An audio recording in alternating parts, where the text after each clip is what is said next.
بسم الله الرحمن الرحیم. ای دل شیدای ما گرم تمنای تو، ای دل شیدای ما گرم تمنای تو، کی شود آخر عیان طلعت زیبای تو. گرچه نهانی ز چشم دل نبود ناامید، گرچه نهانی ز چشم دل نبود ناامید، میرسد آخر به هم چشم من و پای تو. السلام علی المهدی الذی وعد الله به الامم، السلام علی ربیع الانام و نظرة الایام. خالصانه ترین درود و سلام و ارادت و تحیات خودمون رو در طبقه های از نور تقدیم میکنیم به ساحت نورانی و ملکوتی قطب دایره امکان، لنگر زمین و آسمان، آقا جانمون، مولامون، امام زمان، و عرضه می‌داریم السلام علیک یا بقیت الله. سلام و درود و ارادت و تحیت محضر شما دوستان عزیزم، بینندگان گرانقدر، خوبان همراه، مردم نازنین ایران پر افتخار اسلامی، یا بهتر بگم هر کجای این عالم که از قاب شبکه قرآن و معارف سیما برنامه یاد خدا را همراهی می‌فرمایید. خیلی خوش آمدید به جمکران مقدس، خیلی خوش آمدید به یاد خدا. با افتخار در کنار شما هستیم و این شبها و روزهایی که داره منتهی میشه به شهادت امام عسکری علیه السلام و آغاز امامت و ولایت مولای ما آقای ما حضرت ولی عصر ارواحنا له الفدا، توفیق داریم از مرتفع ترین نقطه عشق و دلدادگی، میادگاه عاشقان و منتظران امام زمان، مسجد مقدس جمکران، در خدمت شما هستید. بیایید هر جا الان هستید، پای تلویزیون نشستید، بیام هممون با هم دستای نیازمون رو در مقابل حضرت بی‌نیاز بلند کنیم و دعای سلامتی حضرت رو از اعماق جانمون و وجودمون بر زبانمون جاری کنیم. اللهم کن لولیک الحجة ابن الحسن.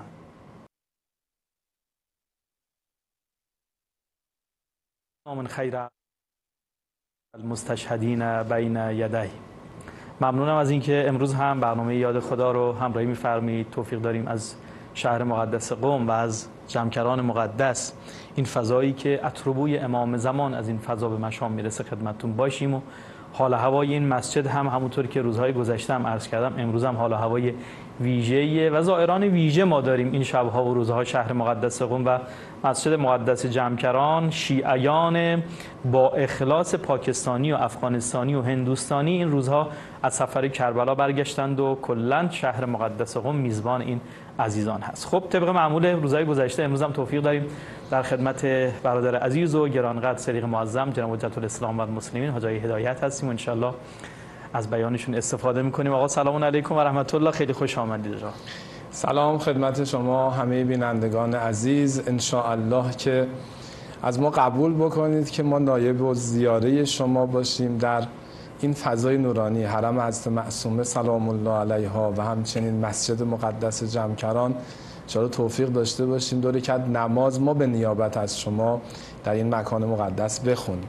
همونجور که فرمودین واقعا ورودی جمکران که میایم یه حالت بین المللی نماد تشیع رو ما میبینیم. شیعیان عزیزی که از اقصا نقاط دنیا خصوصا به قول شما هند و پاکستان اومدن برای زیارت این مکان مقدس. من در خدمتتون هستم. سلامت باشید. خیلی خوشحالیم امروز هم در کنار شما هستیم. دوستان اگر در خاطر شریفتون باشه، ما از اول هفته بحثی رو آغاز کردیم که چطور میتونیم ما یاریگر امام زمان اون باشیم در عصر غیبت کبری. مگر شاید سوال بشه مگه میشه الان امام زمان رو یاری کرد؟ ما داریم ثابت میکنیم که میشود در دوران غیبت کبری هم بر اساس آنچه که در آیات روایات هست میتونیم یاریگر امام زمان علیه السلام باشیم. تو روزهای گذشته بحث معرفت رو اشاره فرمودید حاجی هدایت که بحث خیلی مهم و اساسی کلیدی. اگرم صلاح میدونید یه خلاصه بگید بریم سراغ بحث جدید. ببینید اصل این موضوع که ما الان تو دوران امتحان هستیم و تا امتحان نشیم توفیق یاری حضرت رو پیدا نمی کنیم، بحث مهمیه. ما چرا باید الان زمینه یاری حضرت رو در خودمون فراهم بکنیم؟ چون امام باقر علیه السلام فرمودن والله لا یکون الذی تمدون الیه اعینکم، اون چیزی که هی دارید نگاه میکنید کی میاد این آقا کی میاد آقا، محقق نمیشه حتی تمیزوا و تمحصوا حتی لا یبقى منکم الا الاندر. یعنی 100 تا یکی از شما میمونه، 1000 تا یکی از شما میمونه، قربال میشه. حضرت فرمودن تو قربلو ثم تو قربلو ثم تو قربلو، 3 بار فرمودن. دیدین که الک میکنن، بعد دوره اون که الک میشه دوره الک میکنن، الک سومه، الک سومه. بابا اینقدر اهل بیت الک میکنن که میگم چیزی که تو روایات هست 100 تا یکی میمونه، 1000 تا یکی میمونه. پس ما الان توی فضای مسابقه هستیم، همونجور که امام باقر علیه السلام فرمودن تو فضای مسابقه من خودم رو به امام زمان میرسونم. حضرت فرمودن اگه من بمونم خودم رو نگه میدارم، مواظبت میکنم که عقب نیفتم و خودم رو به حضرت برسونم. خب ما برای اینکه آماده این جریان بشیم گفتیم قدم اول معرفت نسبت به حضرته. ببین از زمان پیغمبر اکرم کلمات اهل بیت یه جوریه که میخواین هی ما رو با امام زمان آشنا بکنن. پیامبر اکرم میفرمودن که به ابی و امی سمیی و شبیهی، پدر و مادرم فدای اون آقایی بشه که هم اسم منه، صورتش شبیه منه، حرکات شبیه منه. توی روایتی داره امام زمان پای مبارک رو میذارن جا پای پیغمبر اکرم، عین پیغمبر، سیرشون، رفتارشون، حتی ظاهرشون مانند پیغمبره. شما گفتین آخه من یاد حضرت زینب جان عالم فداشون بشه، دختر حضرت زهرا سلام الله علیها، وقتی مادر میخواست بره برای خطبه فدک، حضرت زینب شروع کردن تصویرگری کردن رفتار مادرشون رو. درست. بعد این جمله رو میفرمایند که لافت خمارها علی رأسها و اشتملت به جلبابها تتع زیولها ما تخرم مشیتها مشیت رسول الله. توصیف میکنن، نگارگری میکنن. میگن مادر من مقنعه رو به سر خودش پیچید، چادر رو کاملا روی خودش کشید، جوری چادر بلند بود که مقداری رو زمین بود. بعد وقتی راه رفت مشاهده کردم راه رفتنش سر سوزن با پیغمبر فرق نداره. فداشون بشه. دقیقاً امام زمان هم همین شکلی هست. حالا پیغمبر میخواد معرفی بکنه. چرا؟ چون معرفت خیلی مهمه. ما اگر بدونیم امام زمان شبیه پیغمبر رفتار میکنه، میفهمیم برای یاری امام زمان ما هم باید شبیه پیغمبر باشیم، ما هم باید سیره حضرت تو زندگیمون داشته باشیم. بعد حضرت فرمودن که طوبی لمن لقیه و طوبی لمن احبه و طوبی لمن قال بهی. خوش به حال اون کسانی که بالاخره میتونن به حضرت برسن، خوش به حال اونایی که میتونن به حضرت عشق داشته باشن، خوش به حال اون کسانی که میتونن توصیف حضرت رو بکنن، مبلغ امام زمان باشن. ببین هی پیامبر اکرم داره تشویق میکنه به معرفت امام زمان علیه السلام. خود حضرت زهرا سلام الله علیها لحظه آخر پیغمبر دارن از دنیا میرن، به دخترشون حضرت زهرا سلام الله علیها میفرماید ابشری یا فاطمه، به تو بشارت میدم که ادامه روایت یخرج الله الائمه التسعه مطهرون معصومون و منا مهدی هذه الامه. از فرزندان تو، فرزند تو به نام امام حسین، نهمین فرزند امام حسین میشه مهدی این امت که حضرت شروع کردن درباره ایشون توصیف کردن. به امیرالمؤمنین نکاتی رو فرمودن. گفتیم تمام اهل بیت علیهم السلام نکات معرفتی درباره امام زمان بیان کردن که ازش میگذرم. گفتیم محور این معرفت هم این یه جمله است: ما منتظر ظهوریم نه منتظر حضور. خیلی موضوع مهمیه. آی مردم عزیز، ما الان منتظر این نیستیم که امامی بیاد پیش ما. ما منتظریم که این کسی که پیش ما هست خودش رو معرفی بکنه. پس فداتون بشم، امام زمان کنار ماست. بله. تو خود حجاب خودی حافظ از میان برخیز. خیلی زیباست. حافظ میگه میان عاشق و معشوق هیچ حائل نیست. تو خود حجاب خودی از میان برخیز. میدونی من مثال بخوام بزنم، آفتاب هست. گاهی اوقات ما یه سقفی کشیدیم، زیر سایه نشستیم. گاهی اوقات ما ظرفیتمون محدوده. شما نگاه کنید یه حیات کوچیک چقدر آفتاب میگیره، بعد بزرگتر بشه تا بشه صحرا دیگه همه وجودش میشه آفتاب. بله. گاهی اوقات کینه ها، حرص ها، حسد ها. دیروز گفتم تو زیارتنامه امام حسن عسکری هست المحتجب عن اعین الظالمین، ظلم باعث میشه که امام زمان، ما ظلمی که ما داریم انجام میدیم حجاب بین ما و امام زمان علیه السلامه. کی رفته ای ز دل که تمنا کنم تو را، کی بوده ای نهفته که پیدا کنم تو را، غیبت نکرده ای که شوم طالب حضور، پنهان نگشته ای که هویدا کنم تو را، با 100,000 جلوه برون آمدی که من با 100,000 دیده تماشا کنم تو را، خواهم شبی نقاب ز رویت برافکنم، خورشید کعبه ماه کلیسا کنم تو را، عالمگیر کنم تو رو، به مسیحیای عالم تو رو نشون بدم. ببینید اصل این موضوع که امام زمان حاضر غایب هست و ما یه حرکتی هایی باید انجام بدیم، زمینه هایی رو باید ایجاد بکنیم تا اون سقف رو برداریم آفتاب بتابه. امام زمان هست، ما غایبیم در واقع. این موضوع مهمیه. لذا اون دیداری که علی ابن مهزیار با امام زمان انجام میده، همجور سفر 19 سفر مکه رفت که حضرت رو ببینه، مقصود توی کعبه و بتخانه بهانه. بعد داشت همجور طواف میکرد، پیک حضرت اومد زد به دوشش.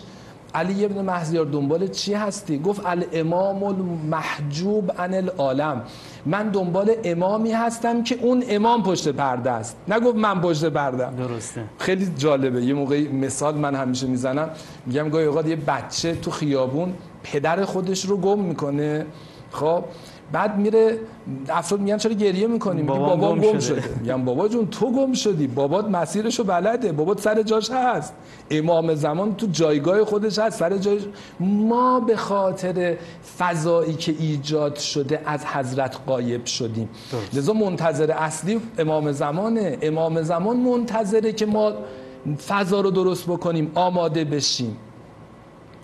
لذا اولین نکته اینه که ما نسبت به آقایی باید معرفت پیدا بکنیم که کنار ما هست. این موضوع رو دیروز توضیح دادم. خب حالا این مقدمه فکر کنم خودش بحث کاملی بود تقریبا.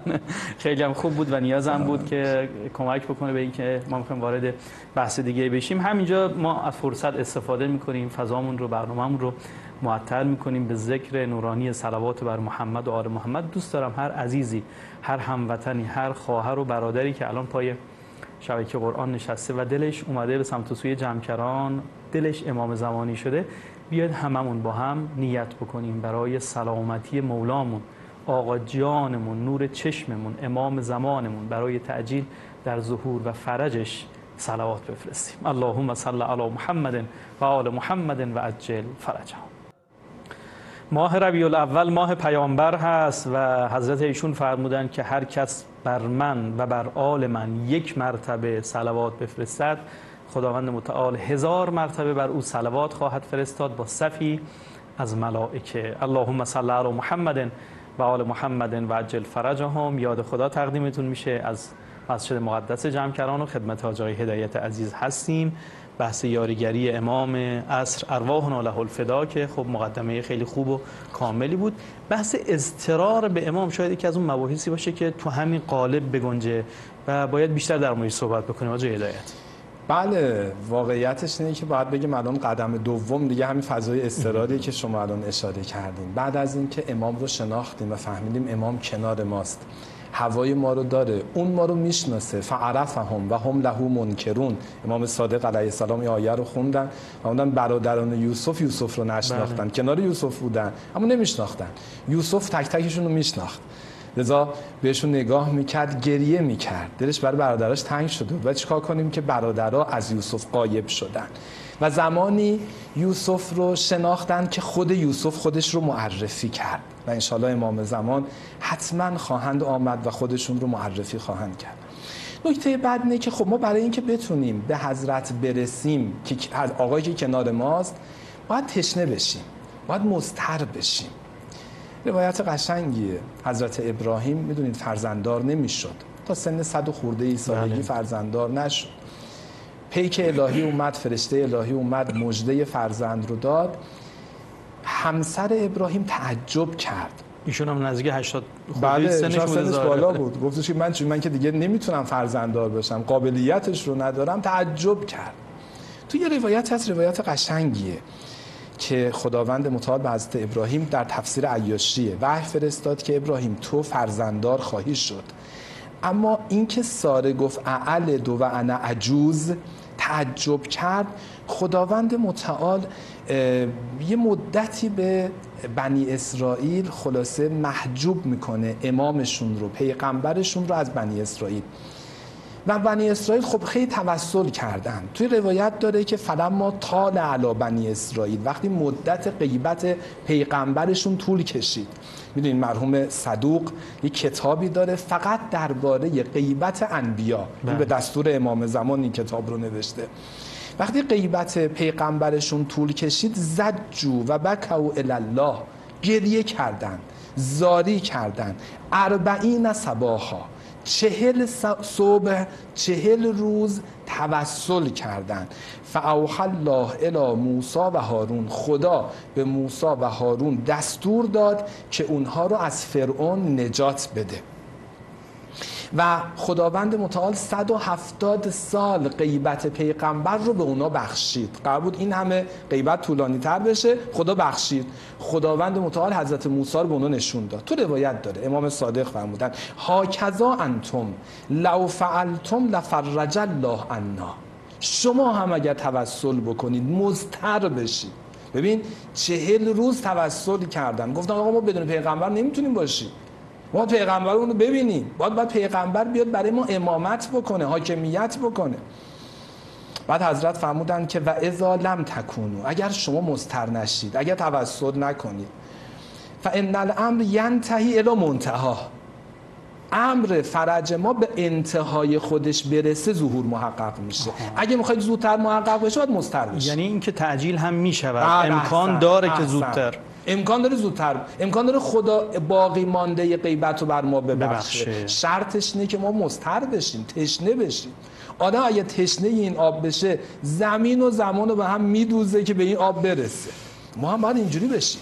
تو روایت داره که حضرت یعقوب زمانی به یوسف رسید که گفتش که اذهبوا فتحسسوا من یوسف و اخی، پاشید برید دیگه، من تحمل ندارم از یوسفم دور باشم، بیخبر بود. ببین یه مدتی 40 سال داره حضرت یعقوب نشست ندبه کرد، نشست گریه کرد، حتی بیضت عیناه، چشاش سفید شد. زمانی به یوسف رسید که در کنار اون ندبه گفت اذهبوا فتحسسوا من یوسف، پاشید برید دیگه یه حرکتی انجام بدید، که مسیر 18 روزه کنعان تا مصر رو 9 روزه پیمودن و بالاخره به یوسف رسیدن. ما باید یه حرکتی هم، این انقلاب اسلامی اون حرکته، خون شهدا اون حرکته، تلاش برای ایجاد دولت اسلامی که به قول رهبر عزیز اون مرحله سوم رسیدن به اون دولت نهایی، رسیدن به اون ظهور نهایی، مرحله سومش میشه دولت اسلامی که رهبر عزیز انقلاب فرمودن مرحله اول انقلاب اسلامی، مرحله دوم تشکیل نظام اسلامی، مرحله سوم ایجاد دولت اسلامی، مرحله چهارم ایجاد جامعه اسلامی، مرحله پنجم ایجاد تمدن اسلامی و ان شاءالله مرحله آخرم ظهور امام زمان. بابا ما راه داریم، مسیرمون مشخصه، باید حرکت بکنیم، تلاش بکنیم برای اینکه یه نمونه از دولت اسلامی رو خدمت کارگزارای عزیز، خدمت کابینه جدیدی که تشکیل شده عرض میکنم. بابا تلاش بکنیم. چند تا دولت باید بیاد و امام زمان ظهور نکنه و هر کسی هم به سهم خودش، یکی نندازیم گردن دیگر. نه نندازیم گردن هر کسی. من یه وظیفه‌ای دارم الان اینجا، حالا بگیم دیگه این استودیویی که از اون خیلی گرمه، داریم عرق داریم می‌ریزیم، 3 روزه که خلاصه 3 روز تو این شرایط گرما نشستیم داریم عرق می‌ریزیم. چرا؟ چون من وظیفه‌م اینه که از امام زمان بگم. اون دولت مرد وظیفش اینه که تلاش بکنه دولت امام زمان پسند تشکیل بده. اون رئیس جمهور وظیفه‌ای داره، اون هر کسی از عزیزان ما یه وظیفه‌ای داره. ما هر کدوم باید وظیفه‌مون انجام بدیم. بعد حضرت فرمودن که اگر شما این درد رو احساس بکنید 40 روز توسل بکنید دواتون خواهد آمد، یعنی ظهور امام زمان. هر کجا دردی دوا آنجا رود، هر کجا فقری نوا آنجا رود. بعضی یه جور زندگی میکنن اصلا احساس میکنن آدم نیازی به امام زمان ندارن، ما داریم زندگیمون داریم میکنیم. نه، تا درد نداشته باشی، تا اضطرار نداشته باشی، ظهور محقق نمیشه. حالا یه چیزی هم بگم آقای هدایت، این که بعضی وقتا ما گاهی که گرفتار میشیم، اینم یه درده. خلاصه مریضی سراغمون میاد، یه گرفتاری، یه مصیبت، اون موقع یاد اهل بیت، یاد امام زمان میافتیم. احسن. نکته اساسی اینجاست که اون کسی که به ظاهر زندگی عادی داره ولی میگه این زندگی عادی اون آرزوی من نیست. آرزوی من صرفا نیستش که یه ویلا تو شمال داشته باشم، یه ماشین شاسی بلند داشته باشم، یه همسر خوب داشته باشم، آقا ما دیگه نیازی نداریم. نه، اتفاقا شرط اساسی اینجاست اونجایی که تو به ظاهر فکر میکنی که همه چی جوره بفهمی هیچ چیز جور نیست. امام محور جامعه است. اگر ما الان، من بگم این نکته مهمیه، ما الان ولی فقیه داریم، ولی ولی فقیه بیانگر قول امامه، استنباط میکنه قول امام رو، اون جای امام نیست. این خیلی موضوع مهمیه. الان همه عظمت ولی فقیه و ولایت فقیه اینه که داره از روی روایات بیان میکنه که اگر امام زمان بود اینجوری بیان میکرد و یک تمرینیه برای ما، یه تمرینیه. اما اینجوری نیستش که ما الان به اون جامعه آرمانی رسیده باشیم. خدا رحمت بکنه از امام رحمت الله علیه. از قول آیه عسکر اولادی محضرتون عرض میکنم که ایشون رفته بود خدمت امام، گفته آقا ما رسیدیم دیگه به آرزو. امام فرمودن رسیدیم به آرزو؟ ما تازه این پرچم بلند کردیم که بدیم دست صاحب اصلیش. این زمین اول کاری مثلا این زمینه اون دولته. لذا طبیب عشق مسیح آدم است و مشفق لیک، چو درد در تو نبیند کرا دوا کند. بعضیا درد ندارن. بحث این قسمت دوم بحث ما درد پیدا کردن، فهم این که ما در زمان غیبت یتیمیم. به قول امام حسن عسکری فرمودن که شما در زمان غیبت یتیمید و به همدیگه کمک بکنید. این اجر کسی رو داره که به ایتام کمک میکنه. بله، فحبنی یا الهی و سیدی و مولای فکیف اصبر علی فراقک. من چجوری بر فراق تو صبر بکنم؟ به امام زمانم باید همین. هل الیک یا ابن احمد سبیل فتلقا. آقا من میخوام یه راهی پیدا کنم به تو برسم، به تو نرسم میمیرن. عزیزون علی ان اری الخلق ولا ترا. بابا برای من سخت همه رو ببینم تو رو نبینم. بعضی چشمشون به غیبت عادت کرده، احساس میکنن که دیگه مهم نیست، همینی که هست. محضرتون عارضم که بله، حالا این عبارت رو براتون بخونم از زیارت امام زمان علیه السلام. السلام علیک یا ناظر شجرت طوبی، السلام علیک یا نور الله الذی لا یطفی، السلام علیک یا حجت الله التي لا تخفی. بعضی فکر میکنن اصل برای امام زمان اینه که غایب باشه، نبیننش. نه بابا، امام زمان هست. ما الان مشکل داریم، درد اون رو باید درمان بکنیم. السلام علیک یا حجت الله التي لا تخفی. اصلا نیست که اون مخفی باشه. ما الان کور شدیم، ما الان پرده جلو چشم خودمون گذاشتیم. ان شاءالله خودمون از این کوریه نجات بدیم، از این پرده نجات بدیم.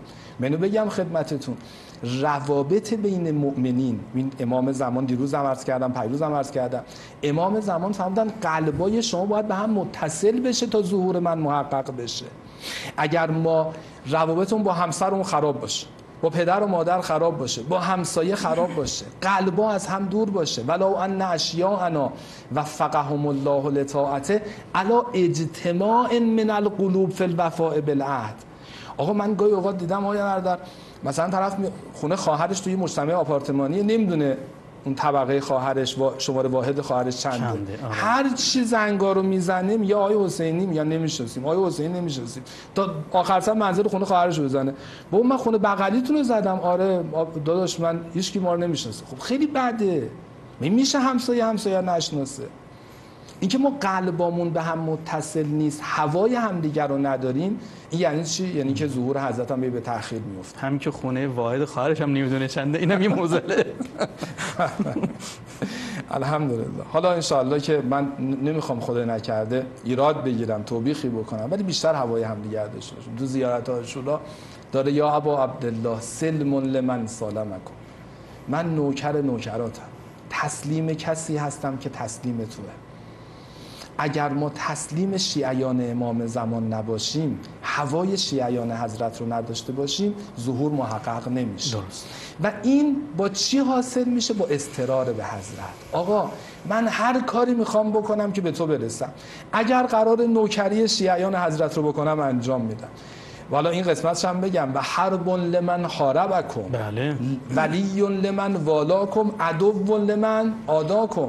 من با دشمنان تو هم دشمنم. اینو واقعیت رو بگم. امروز اگر کسی ذره اسرائیل جنایتکار رو بیگناه بدونه، بله، بگه ما یه جوری باید هوای اینا داشته باشیم، کنار بیایم باش، کنار بیایم با اینا قطعا نمیتونن به ظهور حضرت برسن. درست. اینا قطعا مستر حضرت نیستن. مستر حضرت امروز دشمنان حضرت. یقینا در رأس دشمنان امام زمان علیه السلام همین رژیم اسرائیل جنایتکار. درست. خیلی عالی، ممنونم از شما آقای هدایت. استفاده کردیم. همونطور که ما در زیارت عاشورا محضر امام حسین عرض می‌کنیم، در این عصر و زمان هم محضر مولامون امام زمان عرض می‌کنیم که انی سلم لمن سالمکم و حرب لمن حاربکم الی یوم القیامه. حساب و کتاب ما تا روز قیامته. ما دوست هستیم با دوستان شما و دشمنیم با دشمنان شما. انشالله که تمامی مباحثی که طرح شد، گفتیم و شنیدیم مورد استفاده هممون قرار بگیره و تو زندگیمون هم عمل بکنیم انشالله. ممنونم که یاد خدا رو همراهی فرمودید. بازم در جمکران مقدس دعاگوی شما هستیم. اللهم عجل ولیک الفرج. آن سفر کرده که صد قافله دل همراه اوست، هر کجا هست خدایا